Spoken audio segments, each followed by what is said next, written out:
ఈరోజైతే పల్లీలు టమాటా పచ్చడి చేస్తున్నాను. వెల్కమ్ టు మా పల్లె వంట ఛానల్. పచ్చడి కోసం టమాటోలు అయితే ఒక 1/2 కిలో తీసుకున్నాను అనమాట. ఇవి బాగా పండినవి. వీటిని నీట్గా కొద్దిసేపు సాల్ట్ వేసేసి వాటర్లో నానబెట్టేసి ఉంచాను ఒక 10 నిమిషాలు. ఆ తర్వాత కట్ చేసేసుకున్నాను. పచ్చిమిర్చి చూసారు కొంచెమే తీసుకున్నాను, ఎందుకంటే ఫుల్ స్పైసీగా ఉన్నాయి. కొంచెం చింతపండుకి, టమాటోకి, పల్లీలకి అన్నిటికీ సరిపడి ఈ పచ్చిమిర్చి సరిపోయిందనమాట. ఇంకా కానీ 2 ఎక్కువ పడి ఉంటే మాత్రం అసలు తినలేకపోయే వాళ్ళం, అంత స్పైసీగా ఉన్నాయి అన్నమాట మిరపకాయలు. నిజానికైతే 1/2 కిలో మిరపకాయలు తీసుకొచ్చి 15 రోజులు పైన అయింది. ఇంకా పిరికెడు 2 పిరికెల వరకు ఉన్నాయన్నమాట. అంత కారంగా ఉన్నాయి. కాకపోతే కొన్ని వేయడం వల్ల, కారంగా ఉండడం వల్ల ఎక్కువ రోజులు అయితే వస్తున్నాయి అనమాట. అదొకటి ప్లస్. కాకపోతే మిస్టేక్లో మనం ఏదైనా ఆదమర్చి ఏదైనా 1-2 ఎక్కువ వేసేసుకుంటే మాత్రం ఇంక అంతే సంగతిలో మస్తు స్పైసీగా ఉంటుంది. చట్నీలో 2 వేస్తేనే పొద్దునంత కారంగా ఉందంట మా దీవెన్ బాబు అన్నాడు. ఇంక ఈ పచ్చడి కూడా అంతే.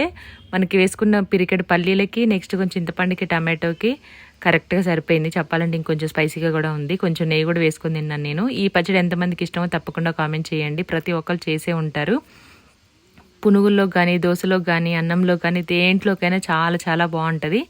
ఫస్ట్ టమాటోలు కట్ చేసుకొని పచ్చిమిర్చి కూడా తొడమలు తీసేసుకొని నీట్గా నీళ్ళు లేకుండా తుడిచిపెట్టేసుకోవాలి. స్టవ్ ఆన్ చేసి బాండి పెట్టుకొని దాంట్లో 2 స్పూన్ నూనె వేసుకొని ఫస్ట్ మనం పల్లీలు వేస్తున్నాం కదా, పల్లీలు ఫ్రై చేసుకొని పక్క తీసుకొని పచ్చిమిర్చి కూడా ఫ్రై చేసుకొని పక్కన తీసేసుకున్నాను మిర్చి కూడా. ఆ తర్వాత మిగిలిన ఆయిల్లో కొంచెం నానబెట్టుకున్న చింతపండు, కట్ చేసుకున్న టమాటోలు వేసి మూత పెట్టేసి కాసేపు మగ్గిచ్చేసాను. అది కొంచెం మెత్తబడిన తర్వాత ఫ్యాన్ కింద పెట్టేశాను అనమాట. యాక్చువల్గా అయితే జీలకర్ర మనం మిర్చి వేయించుకునేటప్పుడే వేయాలి, తర్వాత మర్చిపోయాను నేను. సాల్ట్ వేసేసుకొని మొత్తం మిక్సీ పడదాం అనుకునే టైంకి నాకు ఏదో కొంచెం మిస్ అయినట్టు అనిపించింది. అందుకే జీలకర్ర తీసుకొని కొంచెం వేసాను. ఎక్కువ జీలకర్ర ఫ్లేవర్ వస్తే, ఇలాచీ కానీ జీలకర్ర కానీ వస్తే మా దీవెన్ బాబు ఎక్కువ తినడనమాట. యాక్చువల్గా వాడికి ఎక్కువ ఇష్టం ఈ పచ్చడి. మామూలుగా టమాటో పచ్చడిలో పల్లీలు వేసిన ఇష్టము, ఊరికే పల్లీలు పచ్చిమిర్చి పచ్చడి చేసిన ఇష్టం అనమాట. అందుకోసం అనేసి జీలకర్ర కొంచెం తగ్గించి వేసాను. మీకు కావాలనుకుంటే కొంచెం ఎక్కువ కూడా యాడ్ చేసుకోవచ్చు.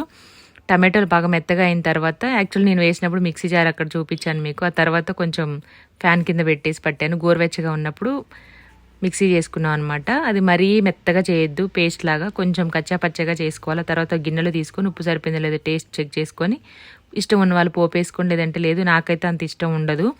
మా వాళ్ళకే పల్లీలు వేస్తే ఇష్టం కాబట్టి వాళ్ళ కోసం తాలింపు వేశాను. నాకు యాక్చువల్గా ఏ పచ్చడి అయినా, రోటి పచ్చడి, మిక్సీ పచ్చడి ఏదైనా తాలింపు వేస్తే ఇష్టపడను అనమాట. వీళ్ళ కోసం కాబట్టి చేసింది, ఇంకా వాళ్ళకి నచ్చినట్టుగా చేసేసాను. రైస్ పెట్టుకొని పచ్చడి వేసేసుకొని కొద్దిగా నెయ్యి వేసుకున్నాను, ఆవు నెయ్యి. టేస్ట్ అయితే చాలా చాలా బాగుంది. అన్నీ పర్ఫెక్ట్గా సరిపోయాయి అనమాట. నాకైతే చాలా బాగా నచ్చింది. పునుగుల్లోకి ఇంకా అద్దిరిపోతుంది. మీకు నచ్చితే తప్పకుండా ట్రై చేయండి. మా ఛానల్ సబ్స్క్రైబ్ చేసుకోండి.